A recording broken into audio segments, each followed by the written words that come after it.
Vaya tonto que me ha tocado. No pasa nada, camarada, te quedas en nada, yo te dejo cao. Mira, primo, tienes suerte sin haber cagado entrado. Ahorita te follas 2 veces, mira, matado. ¿Qué pasa? No pasa nada, camarada, yo te puedo follar y tú te vas para la cama. Hoy vengo todo flojo, yo me he quedado en nada, pero no pasa nada, camarada, ya respondo. Cállate la boca, no sabes esto del rap, sabes, yo te clavo el cuchillo y luego te vas para allá. No sabes cómo hacerlo porque yo más dentro, tú quieres vocabulario pero tienes retraso mental. Es evidente, mira te lo digo y todo, sabes que te incomodo, cupo fuego directo a tu frente. Es inteligente como lo hago yo, interpongo y te digo que eres un indigente.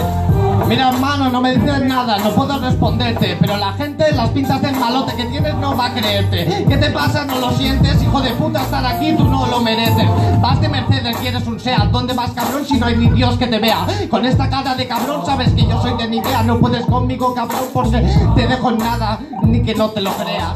No me lo creo porque tú eres un pardillo. Sí te lo digo porque tú te quedas en el banquillo. Quieres hacer algo más guapo, pero tú eres un toyago que viene aquí y no sabe hacer ni un estribillo. Yo te lo digo, ya sencillo. Te pillo, yo te digo que te mato y te rajo. Va directo a tu frente. Tú pareces muy indiferente porque te meto 2 hostias y te...